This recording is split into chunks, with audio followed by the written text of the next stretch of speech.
iatras mo na yung kwento mo na yan. Baguhin mo na yan. Tapos kami na ang tutulong at bahala sa'yo. Eh, paano yun? Nagbigay na ako. Hindi. Magagawan natin ang paraan yan. Basta ituloy mo lang, ha? Itong ating pinag-usapan. Nababawiin mo ang lahat ng iyong salaysay. Huwag mo nang isipin yan.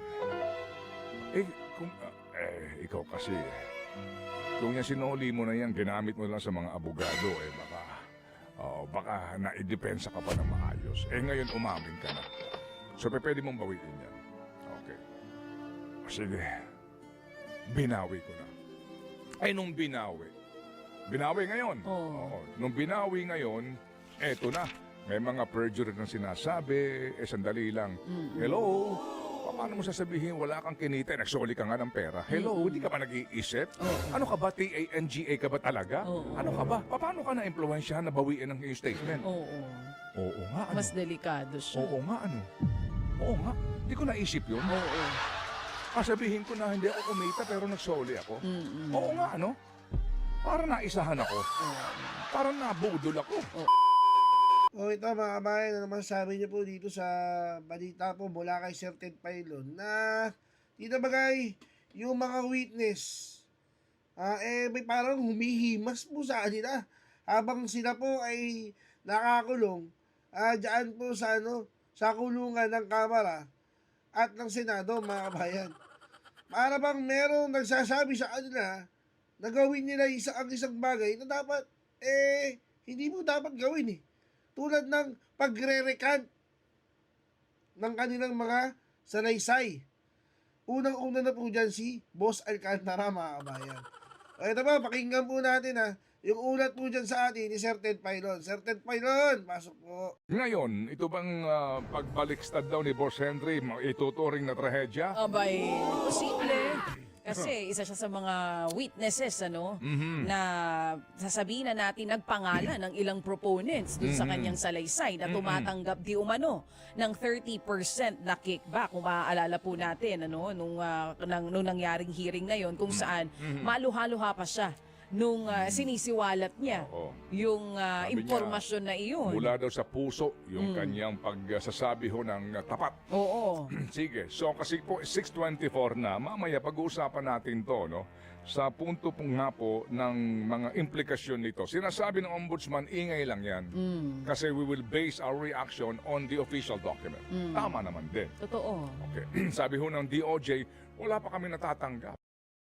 Pero Sir Ted Pailon, Sir Ted, wag po kayo masyadong nagpapaniwala Diyan po sa sinasabi ng Ombudsman, Sir. Baka kayo po ay nabubudol din. Alam naman po natin, ito pong dila po ni Remulla, may saahas po yung dila niyan. Di po ba mga bayan?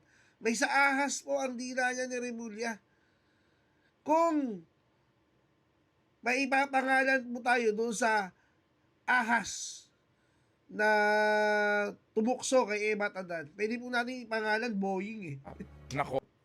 Di ba mga bayan? Pwede po natin ipangalan Boeing.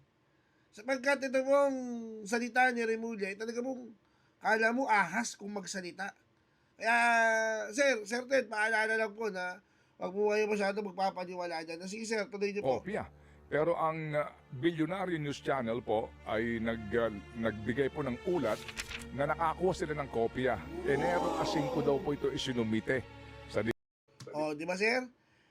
Billionaire News Channel nakakuha Tapos sasabihin ni Remulla, wala. Diyan pa lang po. Diyan pa lang po, kitang-kita nyo na po na napakasinungaling po talaga.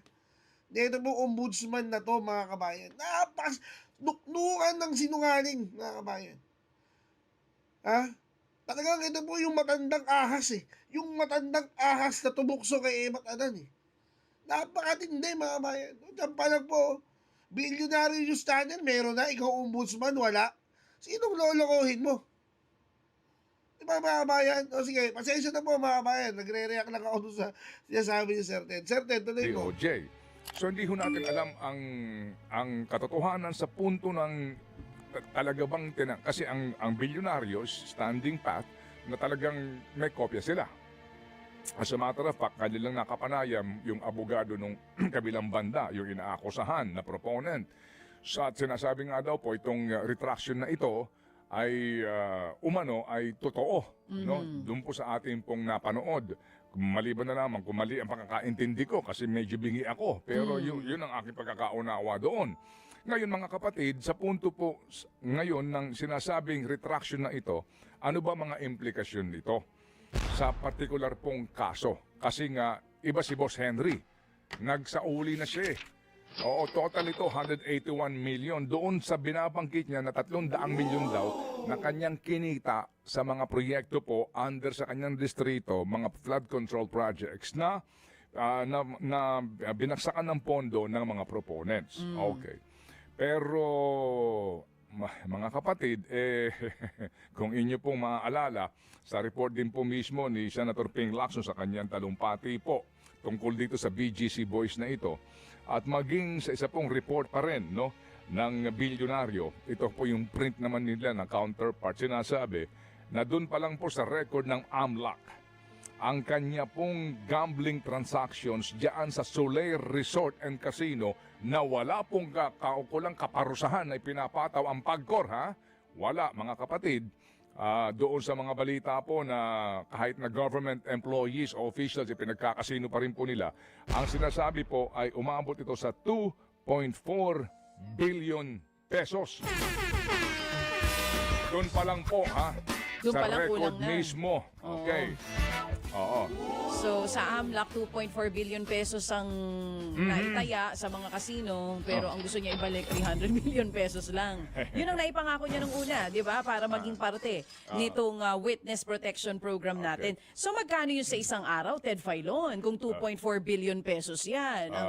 Napagsusugal mo. Oo, napagsusugal mo. Magkano? Abay, 3.4 million pesos a day. Kung sakasakali. Kung sakasakali, araw-araw pa. ilan na kaya ang mapapagawa at mapapagamot nating mga kababayan natin dyan sa 3.4 million pesos? Sir facility yung binabanggit mo?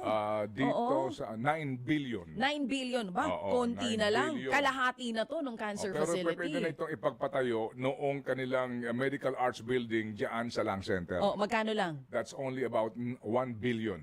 Mahigit. Naku po, sobra. Kasi sa usapin mga kapatid na sa punto ng sa sa senaryo na okay, assuming lang po ito, ha, assuming lang. Ako si Boss Henry. Tinausap ako. Merong nakipagkasundo sa akin. Iatras mo na yung kwento mo na yan. Baguhin mo na yan. Tapos kami na ang tutulong at bahala sa'yo. Paano yun? Nagbigay na ako. Hindi. Magagawan natin ang paraan yan. Basta ituloy mo lang, ha? Itong ating pinag-usapan. Nababawiin mo ang lahat ng iyong salaysay. Huwag mo nang isipin yan. Ikaw kasi, kung yan sinuli mo na yan, ginamit mo lang sa mga abogado, baka naidepensa ka pa ng maayos. Ngayon umamin ka na. So, pwede mong bawiin yan. Okay. Sige. Binawi ko na. Nung binawi ngayon. Oo. Nung binawi ngayon, eto na. May mga perjury na sinasabi. Sandali lang. Hello? Paano mo sasabihin wala kang kinita? Nagsoli ka nga ng pera. Hello? Hindi ka ba nag-iisip? Ano ka ba? TANGA ka ba talaga? Ano ka ba? Paano ka na-impluensyahan na bawiin ang iyong statement? Oo nga, ano? Mas delikado siya. Oo nga, ano? Oo nga. Hindi ko naisip yun. Sabihin ko na hindi ako kumita pero nagsoli ako. Oo nga, ano? Para naisahan ako. Para nabudol ako. Pero baka kasi talagang, malay mo ko ang pangako, akong bahala. Di ba? Diba? Ako ang bahala sa'yo.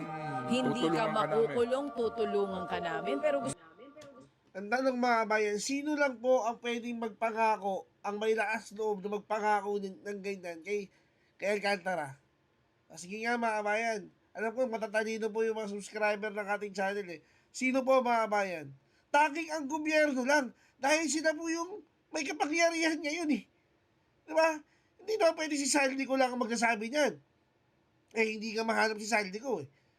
Tanging mga taong gobyerno lang ang pwedeng magsabi niyan kay Alcantara na bumaliktad. Nakituro lang. Malay mo, ang ituro lang yung mga senador. Huwag na paabutin kay Romualdez. Diba? Huwag na paabutin kay Saldico. O kaya dapat hanggang kay Saldi ko lang. Tapos mga senador na lahat. Huwag na kinama yung si Romualdez kasi baka tatamaan yung yung pinsan. Pag tinamaan yung pinsan, yari din si pinsan. At pag nayari si pinsan, yari.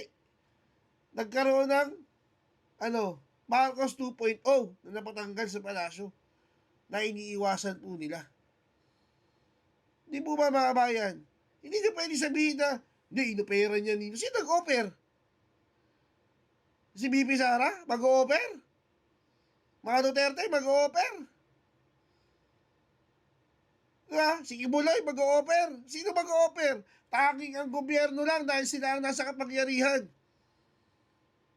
Kaya tama yung sinabi ni Sir Ted, nabudol eh. Di mo ba mga bayan? Gagamit kayo ng konting utak, iisipin natin konti, di ba? Walang merong maglalakas ng loob na pupunta dyan at sasabihin kay Alcantara, bawiin mo yung sinabi mo ha. Wala pong ganun. Tanging ang gobyerno lang sapagkat sila ang nasa kapangyarihan. Ngayon, mukhang may mangyayari hindi maganda dyan. Mukhang ang mangyayari, mabubunta po ang sisis sa mga senador na na hindi po umirma doon sa impeachment ni BP Inday Sara. Mamaya pag-uusapan natin yan mamaya mga bayan. Kasi nga po, nagsalita na naman po si Tuta Soto kaugnay dyan sa impeachment ni BP Inday Sara. Ano po yun? Mamaya pag-uusapan natin mga bayan At tatapusin po muna natin yan dyan Yung usapin natin dyan sa recantation po ni ni Boss Alcantara na para bang merong humihimas na para bang ginagawang manok itong si Bossing Alcantara. Mantakin mo, nagsoli na nga ng pera tapos sasabihin nyo, huwag kang umamin. Ginagawa nyung katatawanan mga ganyan na lang po mga bayan at magkita-kita pa po tayo sa mga susunod na nating video. Paalam!